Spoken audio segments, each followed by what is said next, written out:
Hello students, मैं हर्षराज पीएसबीआई की तरफ से आप सभी के साइंस का टीचर स्वागत करता हूं आज के इस नए वीडियो में।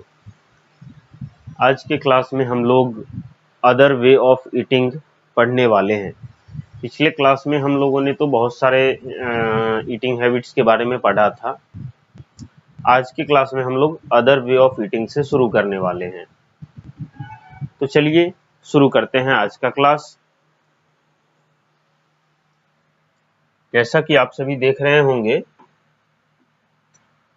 आज का हमारा टॉपिक क्या है? अदर वे ऑफ ईटिंग, यानी कि भोजन के और भी बहुत सारे तरीके हैं और भी अनेक तरीके हैं, उसके बारे में हम लोग इस टॉपिक में पढ़ने वाले हैं। ठीक है, अभी तक तो हमने 3-4 तरीके पढ़े हैं कि किस किस तरीके से भोजन करते हैं जानवर, लेकिन इस टॉपिक में कुछ और भी तरीके हैं जिनके बारे में हम लोग अभी जानने वाले हैं। The trunk of an elephant helps it to suck up water, uproot the grass, and tear off branches from the trees. अब जैसा कि आप सभी इस हाथी को देख पा रहे होंगे, ठीक है, हाथी के पास सूंड होता है। तो यहाँ पे कहता है कि हाथी का जो सूंड होता है, ट्रंक ऑफ एलिफेंट, हाथी का जो सूंड होता है वो क्या करता है? पानी सोखने में मदद करता है। जब उसको प्यास लगती है तो वो अपने सूंड की मदद से ही पानी को सोखता है और फिर पीता है। ठीक है, जब नदी वगैरह में जाता है वो तो क्या करता है? अपने सूंड से ही पानी को सोखता है और फिर उस पानी को पीता है। ठीक है, उसका जो सूंड है वो और किस काम में आता है? तो अपरूट द ग्रास, यानी कि जो भी छोटे मोटे घास हैं उसको उखाड़ने में, सूंड से ऐसे वो लपेट के घास को उखाड़ के और फिर वो खा लेता है। ठीक है, और किस काम में आता है? तो tear of branches from tree, अगर किसी पेड़ की शाखाएं लगी हुई हैं तो उस शाखा को तोड़ने में भी हाथी का सूंड जो है उसके काम आता है। ठीक है, यहां तक समझ में आया? It also uses its trunk to have shower. अब हाथी जो है वो अपने सूंड का इस्तेमाल नहाने के लिए भी करता है। हाथी जो है वो अपने सूंड का इस्तेमाल किस लिए करता है? तो नहाने के लिए भी करता है। ठीक है, जब वो नदी में जाता है तो अपने सूंड में पानी भरता है और फिर उसको उठा के अपने शरीर के ऊपर छिड़क लेता है। चिड़ियाघर वगैरह आप लोग अगर गए होंगे तो इस चीज को आपने देखा होगा।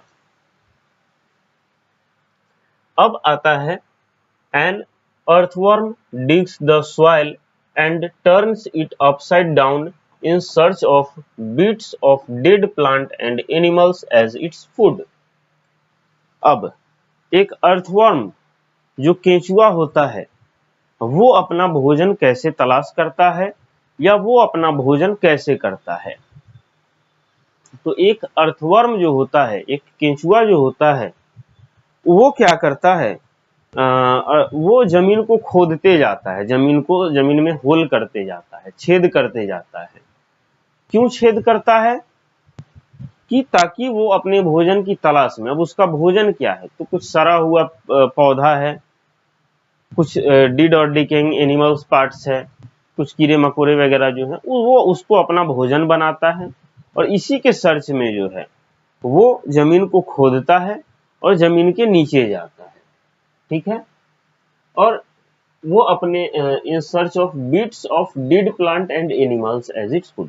और ऐसा नहीं है कि केंचुआ तो छोटा सा होता ही है, तो ऐसा नहीं कि वो बड़े बड़े प्लांट वो खा लेता है। बीट्स ऑफ मतलब छोटी छोटी पत्तियां हो गई जो सड़ चुके हैं पूरी तरह से, कुछ छोटे मोटे कीड़े मकोड़े हो गए जो अंदर में जमीन के अंदर में दब के मर चुके हैं बिल्कुल।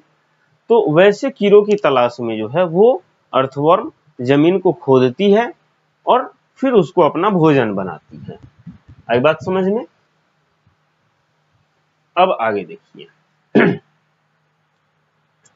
सम animals like cats and dogs lap milk और वाटर विथ देयर टंग। कुछ जानवर होते हैं जैसे कि कुत्ता और बिल्ली जो हो गई, कुत्ता या बिल्ली, ये क्या करते हैं? दूध को अपने जीभ की सहायता से पीते हैं, ठीक है, जीभ पे उठाते हैं और फिर पीते हैं, डायरेक्ट ये नहीं पी पाते हैं। चाहे अगर आप कभी कुत्ता या बिल्ली को पानी पीते हुए भी देखोगे तो वो आपको जीभ से ही पानी पीते हुए मिलेंगे आपको, ठीक है। चलिए अब लिखता है इसमें, lizard and frogs have long and sticky tongue to catch their prey. Lizard यानी कि छिपकली, फ्रॉग मेढक, लिजर्ड या छिपकली जो होती है, सॉरी, लिजर्ड या फ्रॉग जो होता है, इनका जीभ यानी कि टंग जो होता है बहुत ही स्टिकी होता, ठीक है, इनका टंग स्टिकी होता है, जिससे वे क्या करते हैं, अपने शिकार को आसानी से एक झटके में पकड़ लेते, एक झटके में जीभ फेंका और शिकार भोजन पकड़ के मुंह में। जैसे ये देखिए स्टिकी होता है, जैसे सामने से जीभ निकला, शिकार को पकड़े और सीधे मुंह में चला गया। तो यही है, ठीक है। यहाँ पे हमारा अदर वे ऑफ ईटिंग का जो टॉपिक है ये यहाँ पे खत्म होता है। अब हम लोग आगे बढ़ते हैं कि आगे क्या है हमारे चैप्टर में। तो आगे हमारे चैप्टर में है डोमेस्टिक एनिमल्स नीड केयर, यानी कि जितने भी डोमेस्टिक एनिमल्स होते हैं उनको केयर की जरूरत होती है, ठीक है। जितने भी डोमेस्टिक एनिमल्स होते हैं उनको केयर की जरूरत होती है, उनको देखभाल की जरूरत होती है।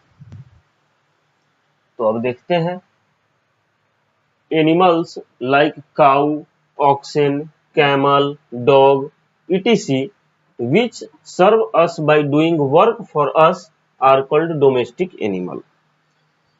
अब कुछ जानवर जैसे कि काऊ, गाय, भैंस, बैल, कुत्ता, ये सब जानवर जो है, ये सब जानवर हमारे लिए काम करते हैं या हमारे लिए बहुत ही ज्यादा उपयोगी है, इसीलिए हम लोग इन्हें पालते हैं, अपने घर में रखते हैं, और ये अपने घर में रखते हैं, इसीलिए इन जानवरों को हम लोग डोमेस्टिक एनिमल यानी कि घरेलू जानवर कहते हैं।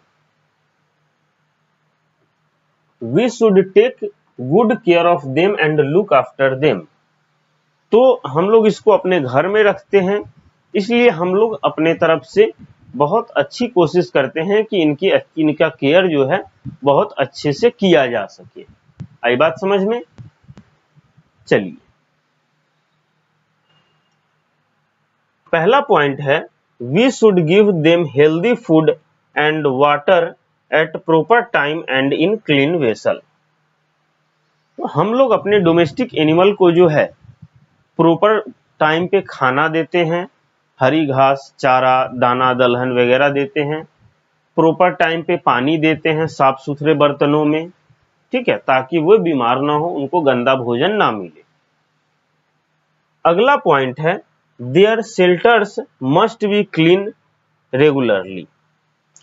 और हमारे डोमेस्टिक एनिमल्स हैं तो इनका जो रहने का घर होता है, शेड टाइप का जो भी हम बनाते हैं जहां पे हमारे डोमेस्टिक एनिमल्स रहते हैं, हम लोग उनकी साफ सफाई रेगुलर करवाते हैं, मतलब एक रेगुलर प्रॉपर वे में साफ सफाई करवाते हैं ताकि फालतू का कीड़ा मकोड़ा, मच्छर वगैरह ना लगे, ठीक है।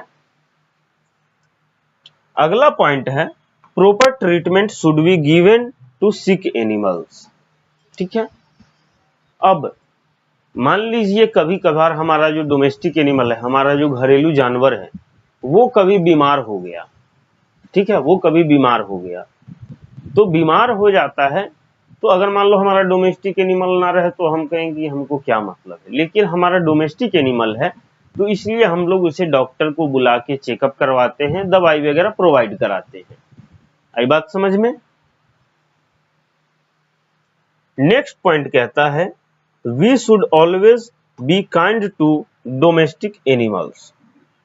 और हमें हमेशा अपने डोमेस्टिक एनिमल्स के ऊपर दया की दृष्टि, हमेशा उनको केयर करना चाहिए, उनके ऊपर प्यार बना के रखना चाहिए, ठीक है। क्योंकि हमारे जो भी डोमेस्टिक एनिमल्स हैं वो हमारे लिए बहुत यूजफुल होते हैं, वे हमारी बहुत मदद करते हैं, तो हमारा भी दायित्व बनता है कि हम उनकी भी केयर अच्छे ढंग से करें। तो इसी के साथ हमारा ये चैप्टर समाप्त होता है। अगले क्लास में हम लोग इस चैप्टर का क्वेश्चन आंसर करेंगे और फिर हम लोग आगे बढ़ेंगे। तब तक के लिए थैंक यू।